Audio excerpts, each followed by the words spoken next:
because I'm looking at trying to invest as wisely as possible, and that means involving a team, of course. But if I can't get into Restaurant Row or a prime location, what is my next step? Where am I looking to go next? If you can't get into Restaurant Row, and you can't get in, try that question again. I'm looking at investing wisely. Yes. First and foremost. There'd be front. no reason to invest if you're not going to invest wisely. Right. And I can see the sacrifice in time and money and getting into a prime location. So if I'm unable to get into a prime location, such as Restaurant Row or somewhere close to a prime location, what is my next step to avoid being abandoned by the traffic and losing business or not even getting any business because of the attraction of Restaurant Row being just so close? I guess, is your question, if I can't do things the right way, should I still get in business? Seriously? Your question is seriously, if I can't do things the right way, should I still get in business? No, where should I put it, essentially? What is my next plan? Think about that question.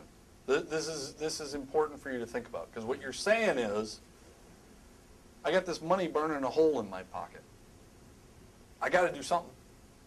And I can't get really the right answers, so is it okay for me to go into something that's kind of right? Yeah, if you like rolling the dice. I don't roll the dice. If you look at my career, we don't have situations where clients fail.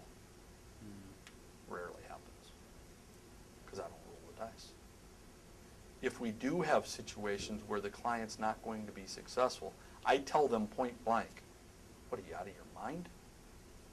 This is what you're doing wrong. This is what you need to do.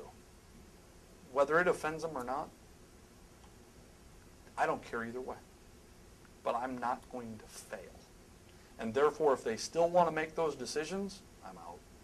You can't pay me enough money.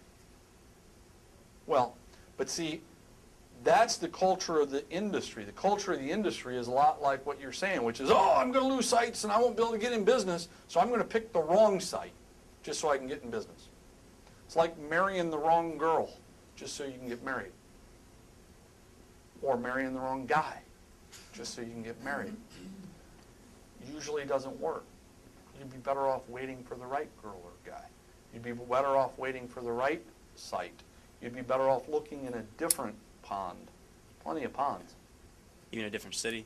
Well, yeah. That's what different pond is. Different pond is, don't be afraid to look at a different city. It would be easier for you to move than you to live under the bridge in the city you're in. Right. Right? I mean, I get this all the time. I have to ask the question, would you move to Des Moines, Iowa? Would you move to Burgers-Glob, Yugoslavia? Would you move to nowhere land in the middle of Canada? Would you move to out in the middle of nowhere in Iraq? And the answer has to be yes on all of them. What's the deal? Because what you're trying to come to is the exact opposite. And the exact opposite is, I got to get in the business, so I better go even if it's wrong. And the example I just gave is, no matter what you say to me, the answer is no, I'm not moving, because I love it here where I live. But what if somebody offered you $5 million to move to one of the places I listed? You'd do it. Well, the same goes true the other way. If you found the right site, but the site was in the wrong city, it would be easier for you to move to that city and build a new life there so you could be profitable. Right. Otherwise, just stay out of the business. And that's fine. Stay out of the business in the city in the wrong site. But see, there's more to it than the site. There's plenty of examples where you can come across it and say, you know what, I'm best off to hold. There's going to be plenty of opportunity to make money in the restaurant business for the rest of my life. Right. I'm better off doing it when it's right. Okay.